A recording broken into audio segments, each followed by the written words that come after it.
Well, come back. We're the Bourbon Junkies. What happened there?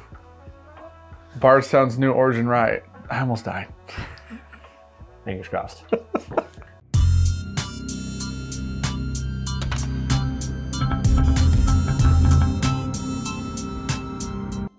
It was like the least traumatic death of all time. Okay, that didn't peel. We're gonna get there. Yeah, all right. Rye. Okay. All right.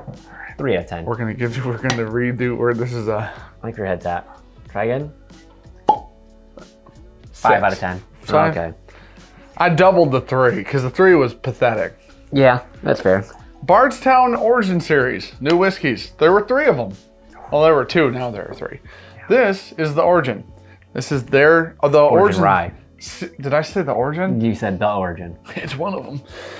The Origins are all their whiskey. So it's Bardstown distillate, made by Bardstown at Bardstown. It's all of their things and their stuff and it's theirs.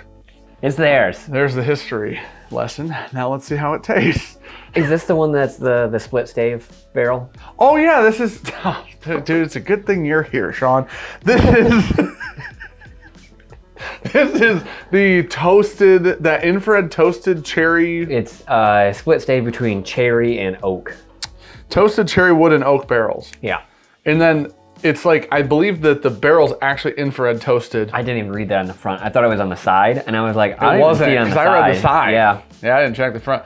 We're idiots. We were just there, had one of these at cast strength actually, and knew about the method, and we're dumb. So it was out Friday in the distillery. They had launched it, and it was $69.99. You bought at the distillery. I did not. Something like that. Take your word for it. It's 95.5 mash bill, which is the exact same as MGP's, but done again by Bardstown. It's actually Kentucky rye. It smells so sweet. It's 6. Yes. Yep. All the origins are minimum years. 6, I believe, aren't they? Yes. I think that was their plan, was to start at 6 and then keep it there and hopefully push up. Sure. All right. Man, that smells so sweet. Lemongrass.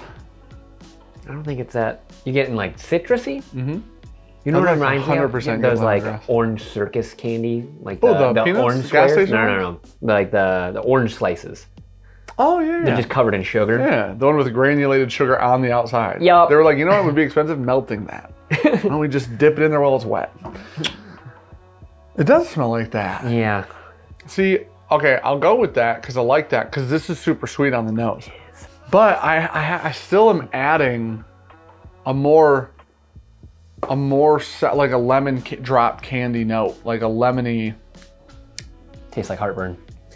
Sean's on. It's only 96 proof too. Sean's on 8 gallons of milk and 4 Pepto-Bismol bottles right now. Yeah. So hurt me, daddy. Nothing like ODing on the pink stuff. Yeah. Bro, what are you talking about, man? Oh man, it's so easy to drink. Well, if you don't have heartburn, it's really easy to drink. That same exact citrus note that we're talking about on the nose is everywhere. Yeah. My whole mouth's covered in it. And it's so... It has to be that cherry because it's like the cherry wood because it imparts a weird oakiness onto it. Yeah. That's like, I really like it because it's super sweet oak. Yeah. But like my tongue is like, we don't know what that is. There's a tart note, a tart cherry note. It's interesting. And I like that a lot. I think, okay, it was around 70. This is probably my favorite origin of the 3. That's what I was thinking. And did I like the white label or the black label? I like the white label. The black label is the bottom line rye. Okay. The rye, bottom line wheat. There you go. So I like the white label origin the most, and then we had this, and now I like this one the most for sure. Now this is the most expensive, but it is also definitely the most expensive process of those 3. Yes. Because it's a crazy barrel-like makeup. That and, I mean, I think rye is more expensive. Yeah. I don't know if that's true. Generally. I know malting rye is a very expensive process. Yeah, we learned But I thought that. rye automatically was a more expensive grain. Could be wrong there though. This, you know, someone asked us like our favorite rye currently. I think this is one of my favorite ryes currently. Right now? Yeah.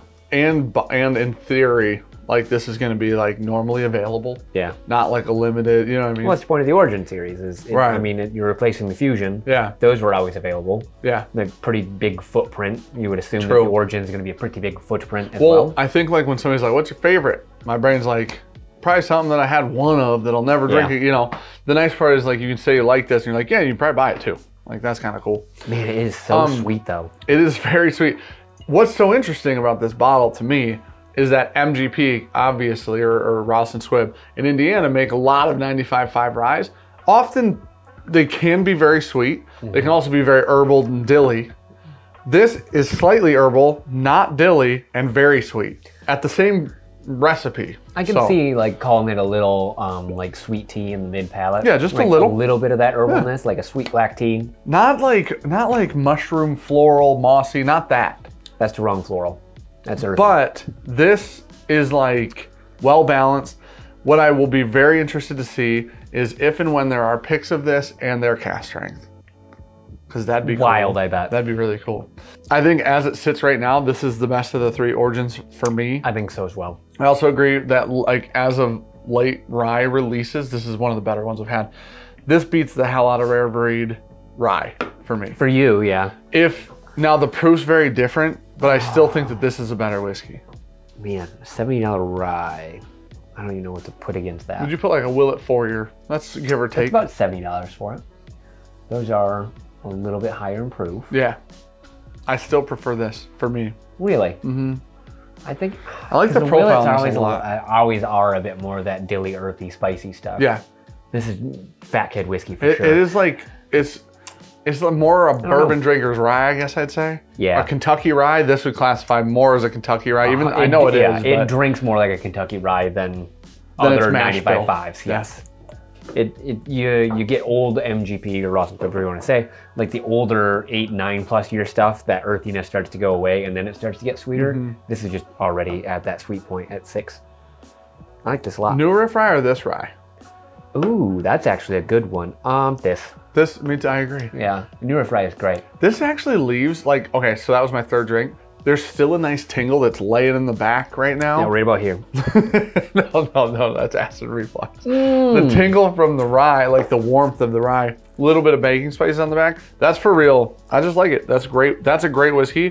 This is a really solid new release, for real. With a pretty, mediocre cork pop. That's better. That's a 6 again. I'm sticking at 6. You think it went down? I think that went down. That's under 5? All right, last cork pop. What was your grade? A.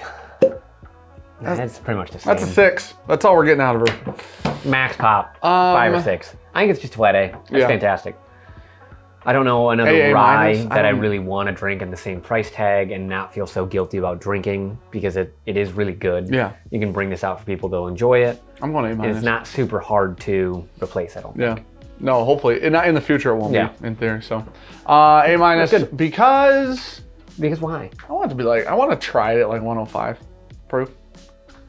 If I give it an A right now and it's so much better at higher proofs. But you don't know that. I don't. That's why but I have to leave room. There's wiggle room. There has to be. Okay, so what if you try it at 105 or whatever? It's not great. Like that's not great? Yeah. Rare Breed rye. Mediocrity. I don't know why you hate that such. It's just not It's good. Very citrusy. It's very gross. Super citrusy. Gross is such a harsh word. You are such a fucking hater. Gross is such a harsh word. Because I was like looking at the Redwood Empire, the Rocket Rye. Yeah. That's 5 years, and that was like 80 or 90 I like the Rocket Top Rye a lot. That was all of them are barrel proof, though. Everything that we've brought up has been a barrel proof. It's hard to find something that is not quite barrel proof and that price tag. All right, Bardstown. I don't think that Boone County it's your turn to make cast strength rye. Oh, no, it was $79.99, and it is cast strength. Damn it. I don't know. This is I think it's just a premium non-cast strength rye. That's weird. Someone's gonna be like, dummies, why didn't you put this? Yeah, they are.